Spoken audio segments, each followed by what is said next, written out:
Good afternoon. Welcome to the nuts and bolts of KEA for 2017-2018. We're glad to see so many people joining us today, and I believe a few more are logging on as well. So as you log on and get situated, if you would, just take a moment to download the handouts located in that handout box.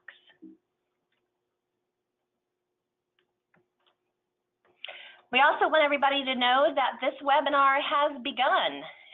So if you do not hear our voice, if you could take a moment and type a comment into the question box, and we'll pause here to make sure that folks can hear us loud and clear and we're ready to proceed.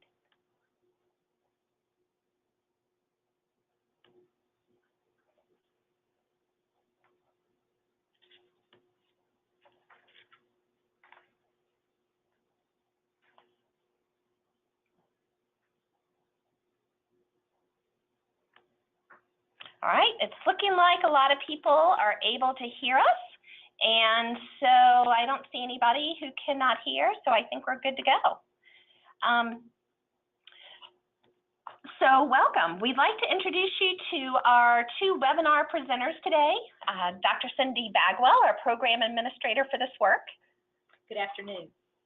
And Jamie Graham, our Sandhills regional consultant. Hello, everyone. Great. And Erica, as well as myself, Donna Albal, and some other members of the team, we are also here on the webinar joining you, and we'll be facilitating the questions and answers and helping you with any logistical needs you might have. Again, thank you all for attending. We know this is a busy time of year as well as a busy time of day. So we appreciate your interest and attending this.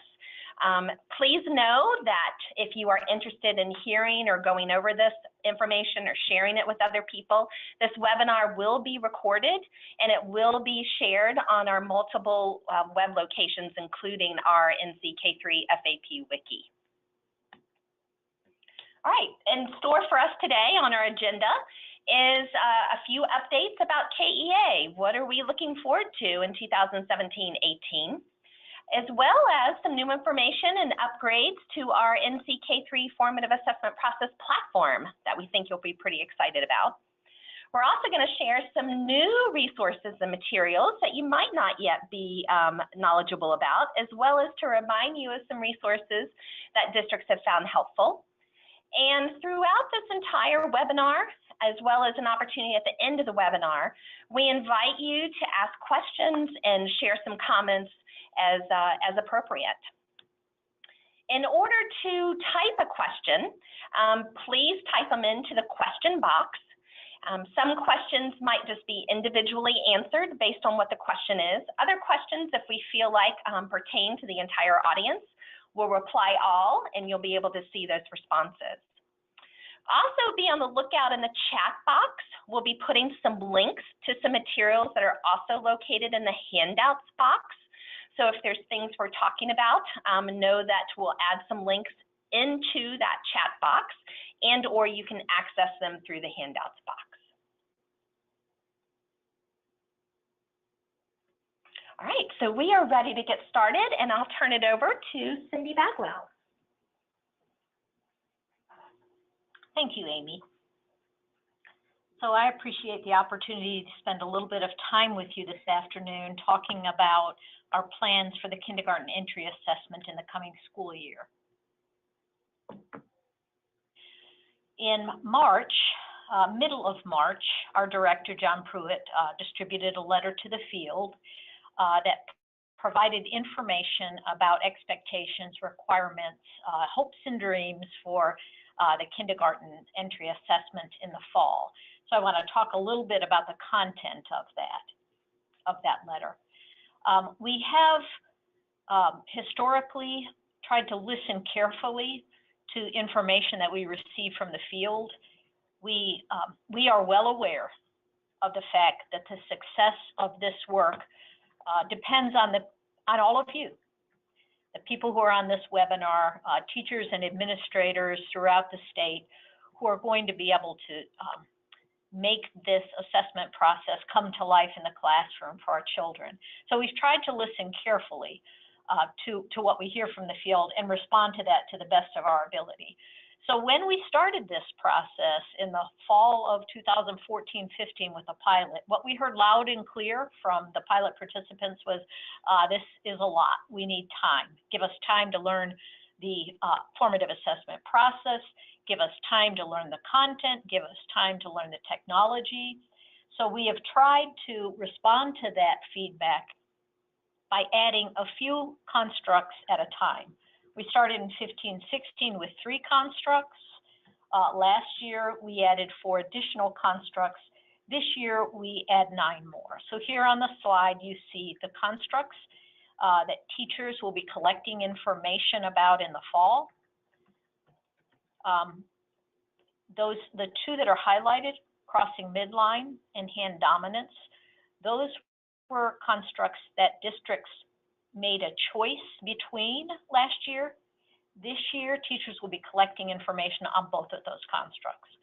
So we'll be asking people to look at the whole child, collect information in the area of approaches to learning by looking at engagement, cognitive development by looking at object counting, emotional social development by looking at emotional literacy, in the area of health and physical development, grip and manipulation, crossing midline and hand dominance.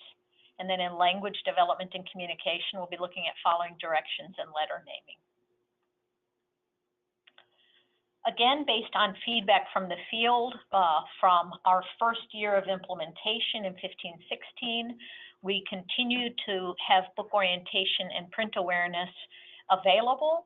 Those are optional. Teachers, schools, districts that are interested in using those progressions, they're welcome to do that. They're not required. We also wanted to make you aware of some tweaks in some of the content of these progressions.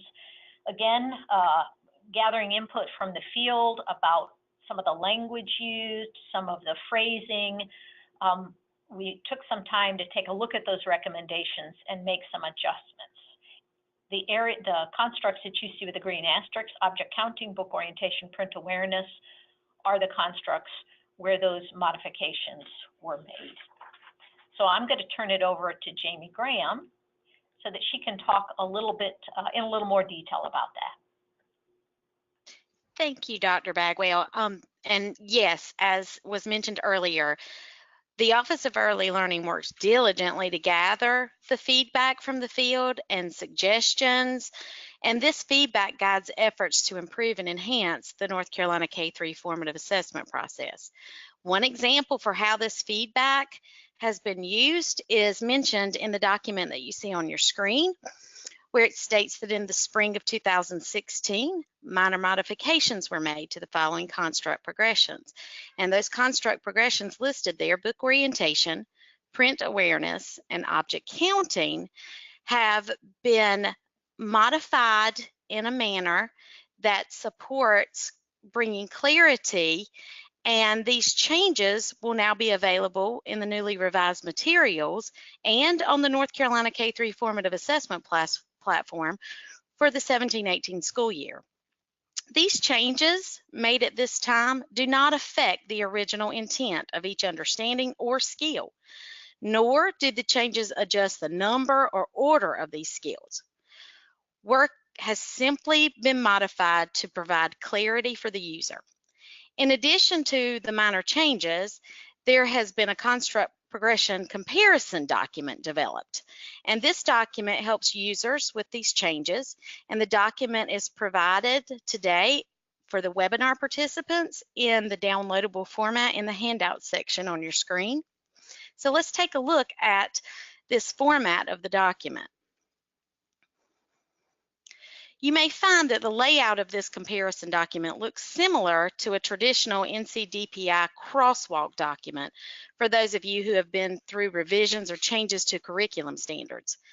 As you see on the screen, the first column of the comparison document provides a reader with the original language of the modified understandings or skills.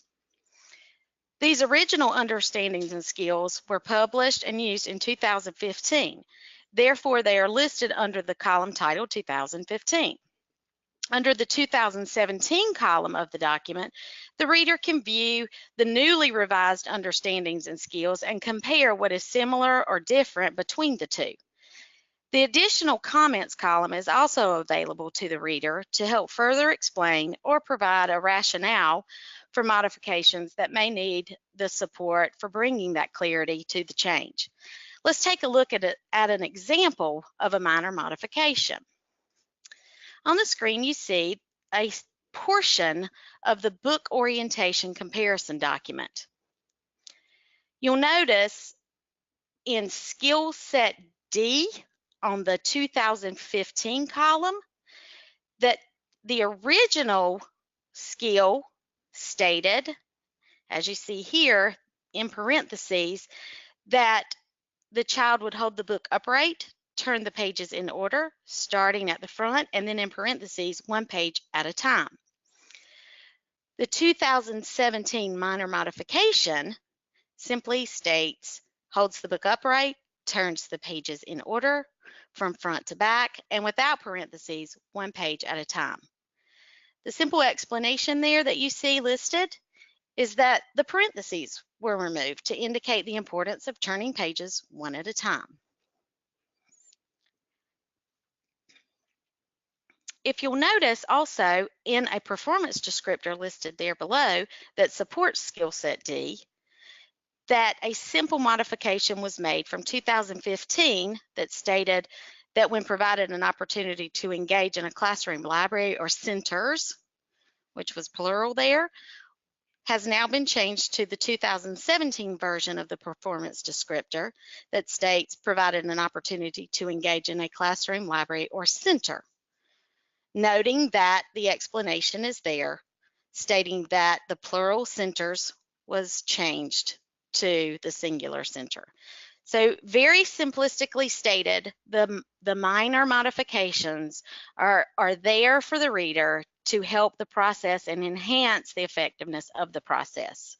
So remember, when utilizing these documents or materials that have been provided, that the overall goal for the comparison document and the use of any changes that have occurred in the materials that teachers will be using are there to bring that clarity and in an effort to increase the effectiveness of the NC KEA process for our teachers and our students. You may be asking the question, well, where or when can I get these revised materials? These resources have been electronically posted on the North Carolina K-3 Formative Assessment Process Wiki, Live Binders, and Weebly. They are also available for purchase from the North Carolina Department of Public Instruction's Publication Division. We have provided 2 different colored booklets to help meet your needs. The green booklet is available for $4 with the purchasing code, as you see here, KG123, and it houses materials relevant to the 2017-18 North Carolina KEA constructs, as well as the optional constructs for book orientation and print awareness.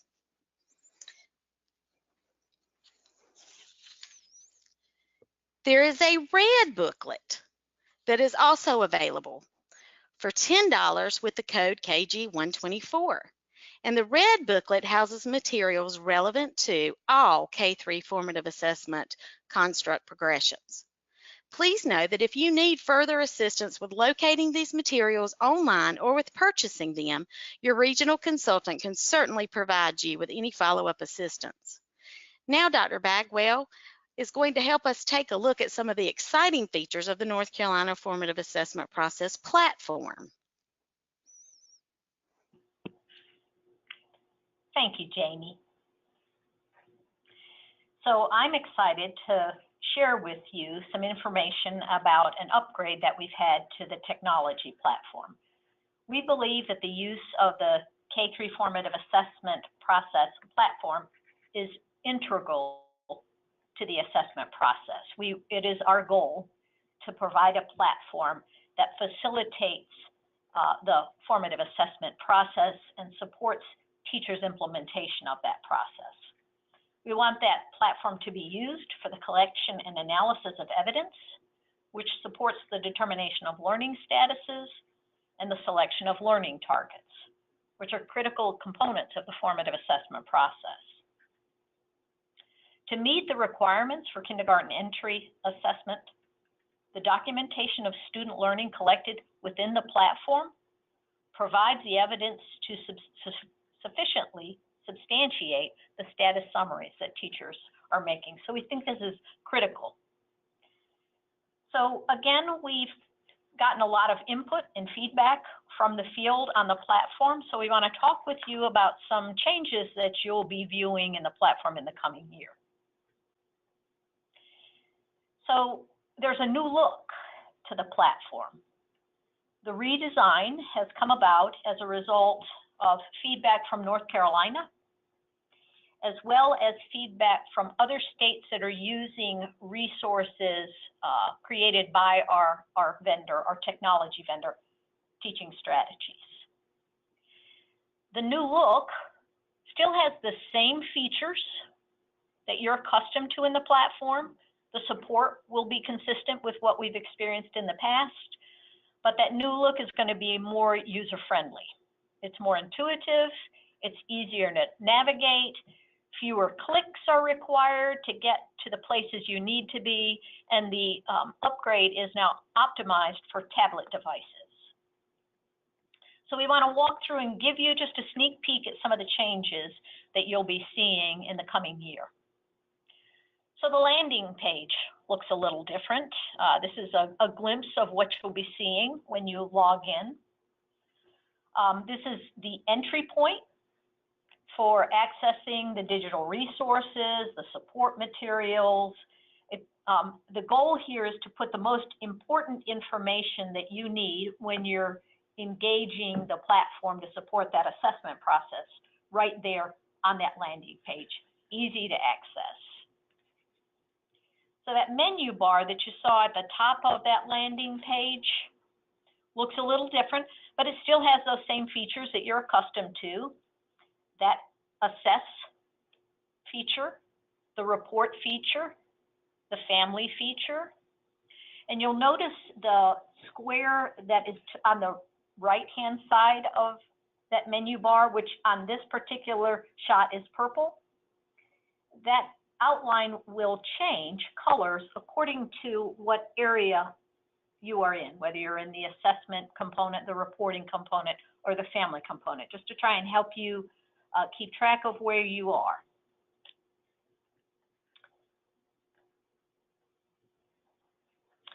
So when you click on the Assess button, as I said earlier, you're going to be able to do the same things that you were able to do. The features are the same. It is in this area that you'll be entering evidence that you collect on your students. You'll be making learning statuses in this area of the platform, and you'll be finalizing your status summaries in the assessment area.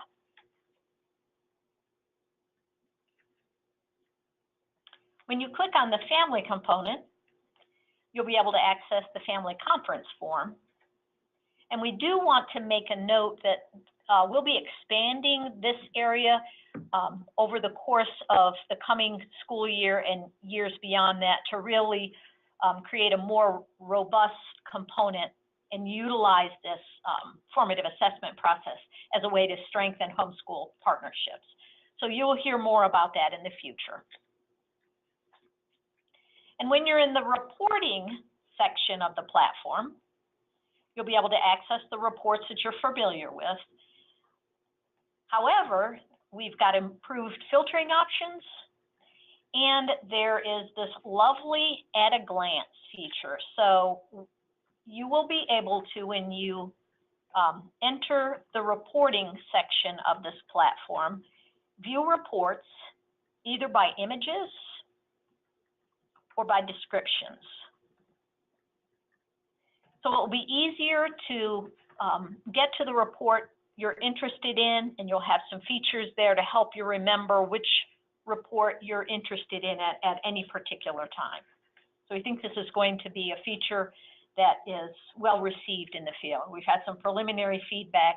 People seem excited about it. We hope you are as well. So how will I learn about these changes, this upgrade? How am I going to get this information so that I'm prepared at the start of the year to do the work that I need to do with my children?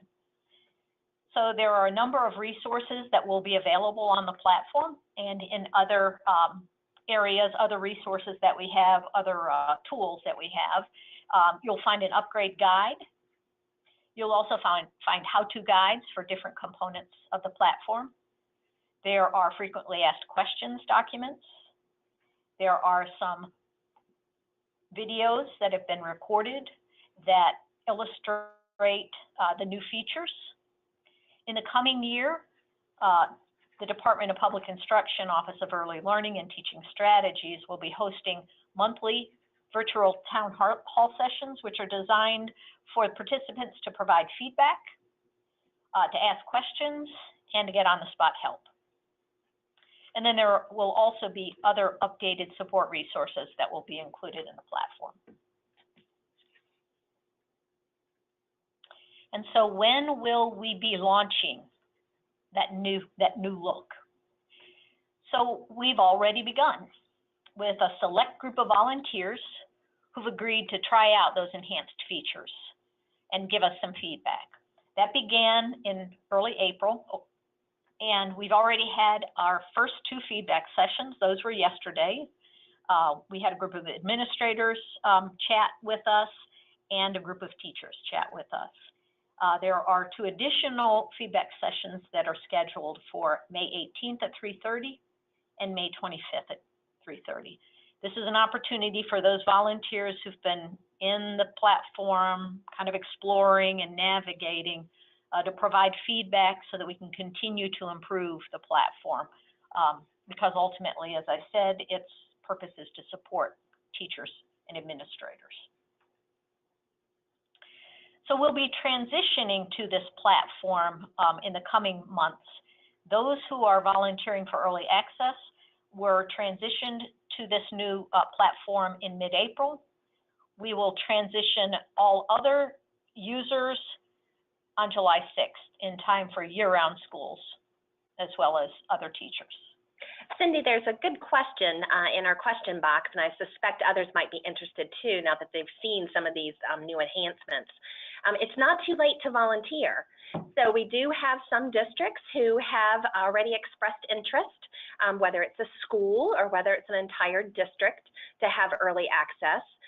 So if this is something that you as a classroom teacher or as a building administrator or district administrator and you're interested in learning and gaining access prior to that July date, please reach out to your regional consultant and we will work with you to make sure that you too can have some early access to this.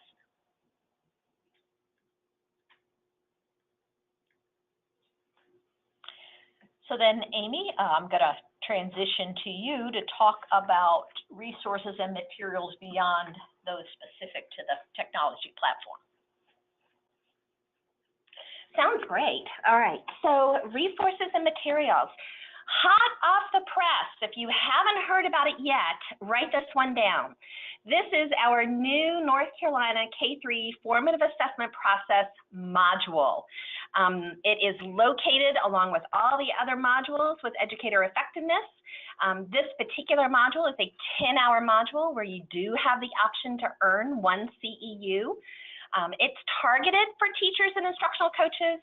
However, we think anybody who is interested in supporting this effort would find this particular module really helpful in learning more about the why and the how. So we invite you to check that out. It went live on Monday, so definitely hot off the press. In addition, Jamie talked about the construct booklets.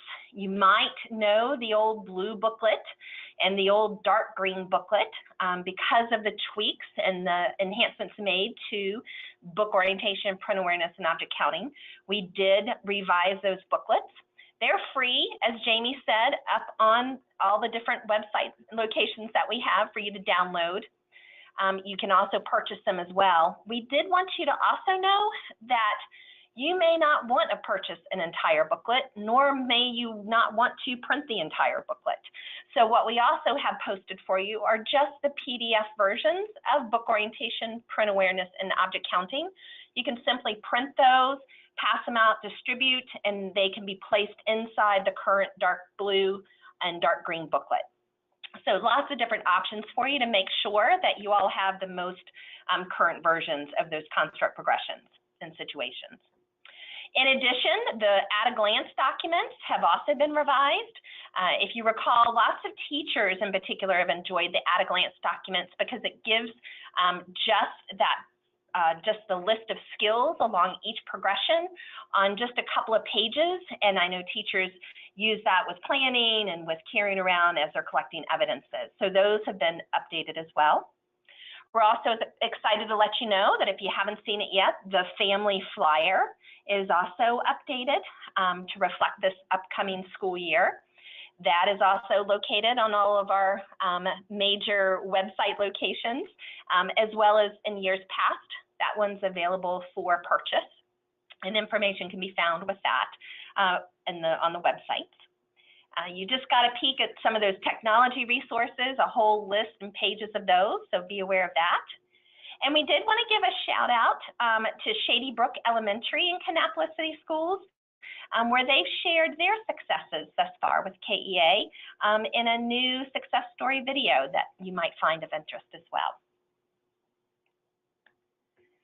In addition to those new resources, we also wanted to make sure that you were aware of some existing resources and materials that particularly supported kindergarten efforts. So please know that there's a North Carolina Kindergarten State Position Paper. That is a state board endorsed position paper on high quality kindergarten programs.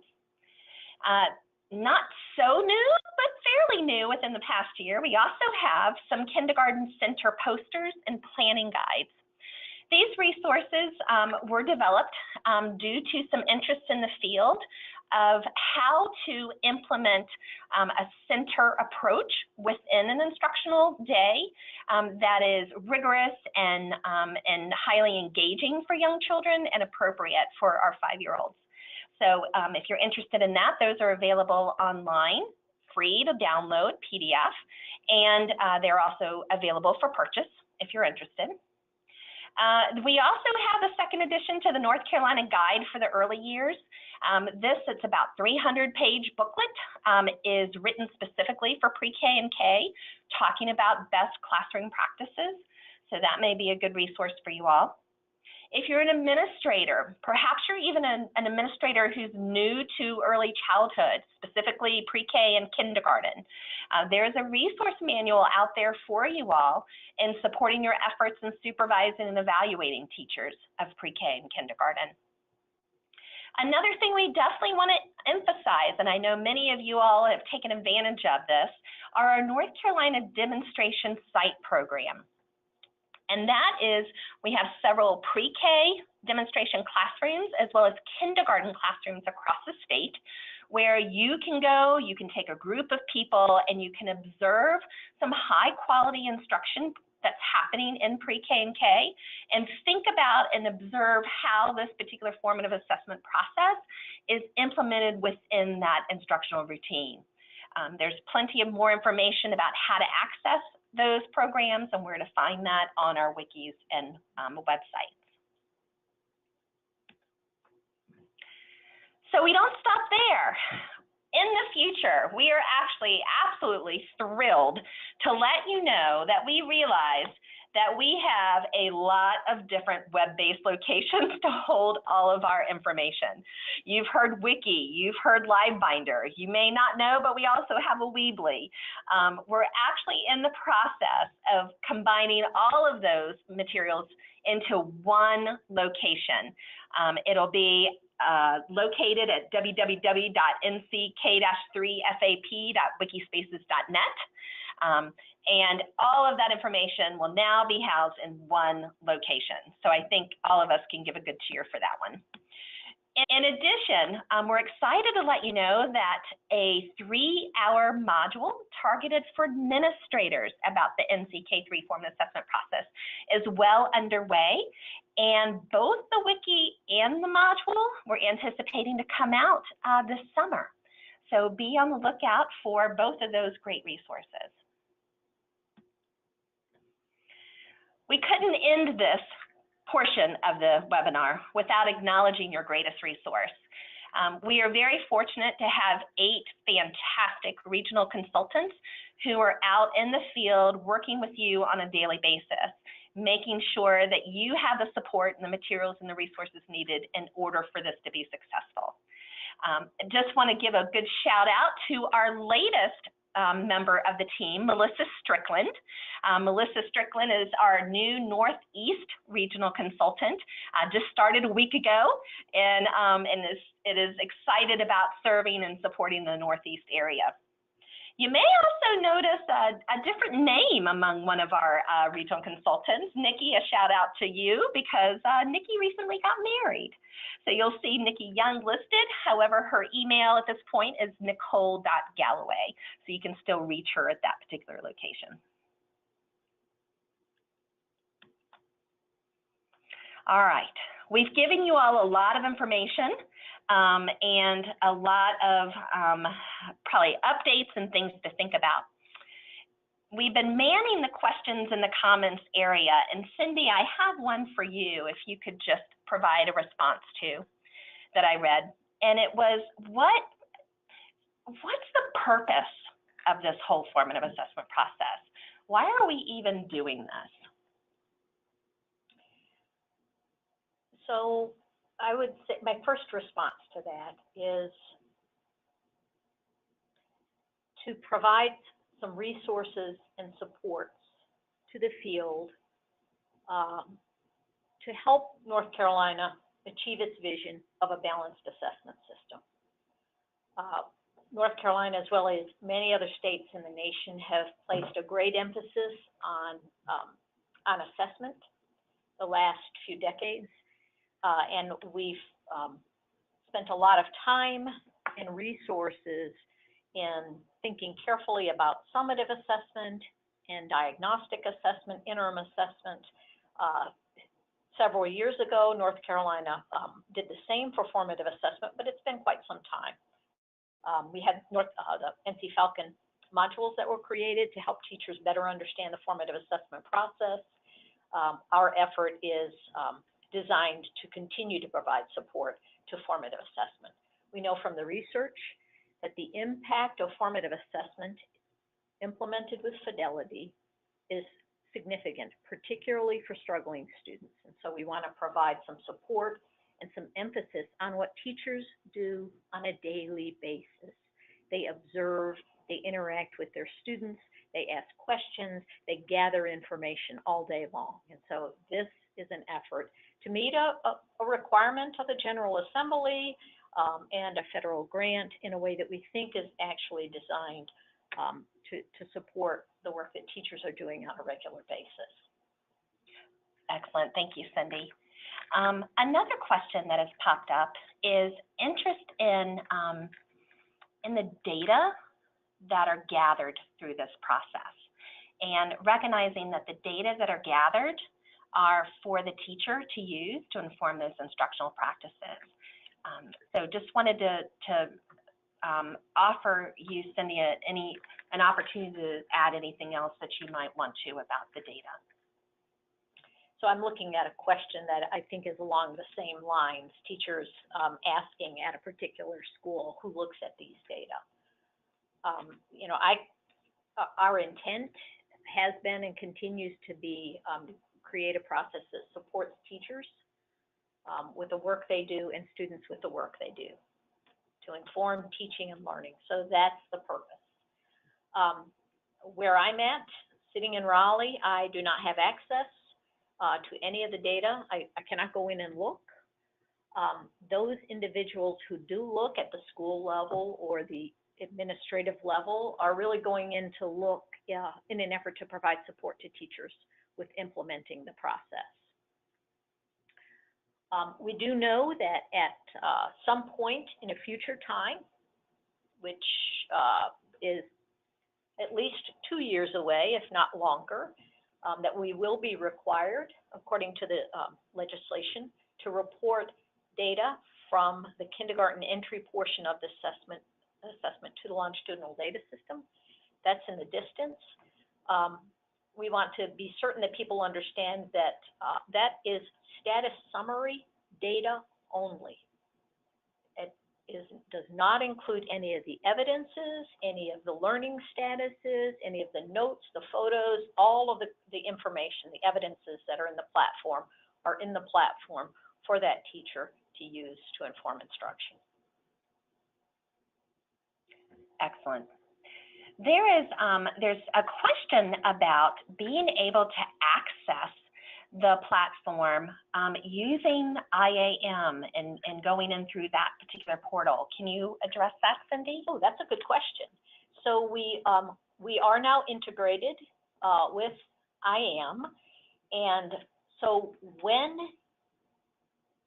you transition, so for example, those volunteers who were interested in early access, that is an option for those individuals, those early access volunteers now. They can use that access through home base, or they can continue to access the platform in the manner that they have been. So in the coming school year, for all users across the state, you will have 2 ways to access the platform in the way that you've been accustomed to over the past year or 2 or longer for some of you, or through home base and IAM.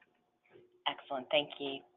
There was a question about just needing some additional clarification about what is required during the 2017-2018 school year.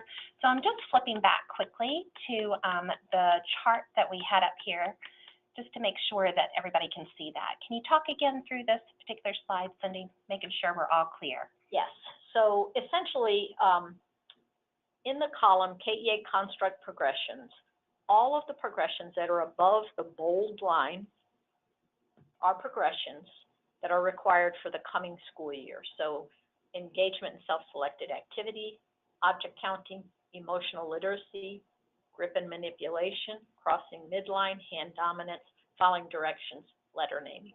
Those are the required constructs for 17-18. Book orientation and print awareness below the bold line are optional.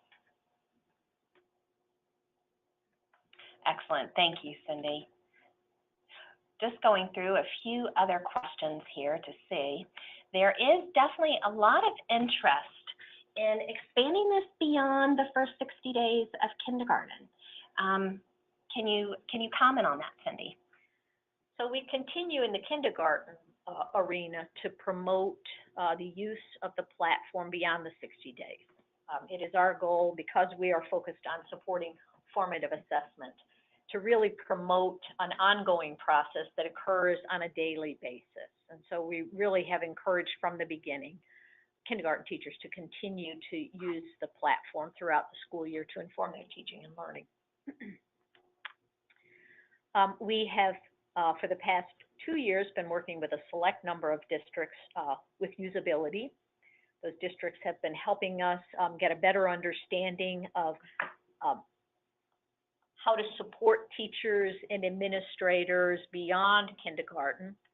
And so in the coming school year, we will enter into a second phase of implementation, and we will be working with a select number of recruited districts in what we are calling early adopters. These are districts that will configure their implementation in a manner that makes sense to them. They may choose to start in a couple of schools with kindergarten in 1st grade or kindergarten through 3rd grade. That will be determined by the district team, working with the building team to determine what makes sense for them. But we will be entering phase 2 in the fall to begin looking and thinking carefully about how this will be most well implemented beyond those first 60 days. Great. Thank you, Cindy. Jamie, this one is for you, actually, and there was some interest in the construct booklets and would appreciate some additional guidance on where to actually find those particular resources. So Amy, yeah, I was going to ask to go back to that particular slide, and also want to mention that that in the event that you do access the wiki or the live binder or the Weebly, any of those resources electronically are there and available. And to my knowledge, based on what was put in the chat box earlier, I think that there was a link provided for publications. Just kind of scrolling to see. Okay, so there is a link for the comparison document, and then there was also a link added to the chat box for publications that is listed, and a 1-800 number. Perfect. And Jamie, I also believe our green booklet is included in one of our handouts with the session. So if you do check the handout section, you'll find that particular resource mentioned there as well.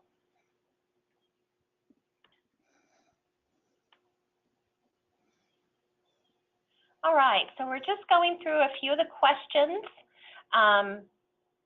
There's a question about the charter schools. Is this an option for charter schools to do, and how are charter schools included in this? Participation in the K-3 formative assessment process is optional for charter schools. They are not required to complete the kindergarten entry portion or K-3, but they are welcome to do that if they wish. And if they are interested, they should contact their regional consultant. Great, thank you. There's definitely some interest about becoming an early access user to the new platform. And the question is about, is there a deadline for volunteering for early access? No, there is no deadline for volunteering. If you are interested, Amy, I think you said it earlier, take a look at the not the last slide, but close to the last. Contact your regional consultant and they'll be able to facilitate that for you. We would love to have early access individuals, and we would really love to hear back from you once you get in and play around a little bit. We'd love to see you participate in one of those feedback sessions so we continue to get input from the field. There are a couple of questions that pertain to just some support for some instructional practices in kindergarten, including one question is talking about centers, another is talking about how do I fit it all in. I did want to reference our regional consultants are a great first step to go to talk about that with, because they have they can provide resources and materials for you. They can think through with you.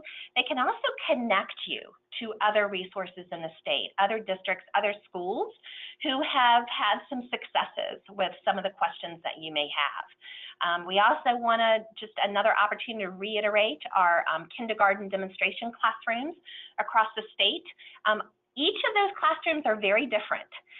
So even if you've been to one, we encourage you to visit another just because it provides you some alternative strategies for teaching kindergarten and implementing the formative assessment within the regular routine. In addition, if you're looking in particular for some schedules and such, the North Carolina Guide for the Early Years does include some schedules in there, as well as that's another great question for our regional consultants who actually have some access to all the districts within your region who can help you network with others to figure out how others have been doing that piece. All right, so I think, let's see, we have time for, let's see, I'm just looking through some questions. There is a question about where do you access the new module. So Where you access that is where you access all of the other particular modules through that Educator Effectiveness home-based portal. And we can certainly post some additional information about that. In fact, Erica, I believe we have some information there that you can add into the chat box. Yep, and it looks like it's already posted. Excellent. Thank you.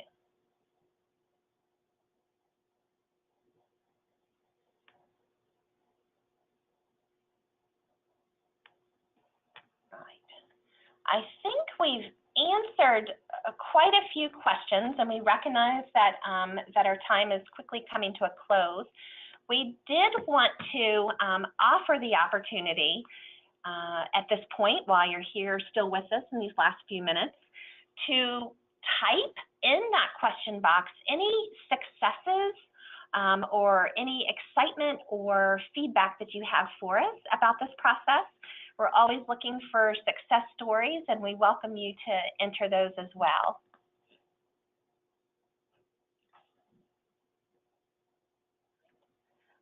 Otherwise, please know that this webinar was recorded, and it will be posted along with all of our other webinars that we've recorded in the past, are posted on our current wiki and will be posted on our future wiki as well. So please feel free to review and share information. We'll also try and make sure that all the questions that we did not get to today and answer, we will provide some answers either within our FAQ or as a link from this particular webinar recording. Okay.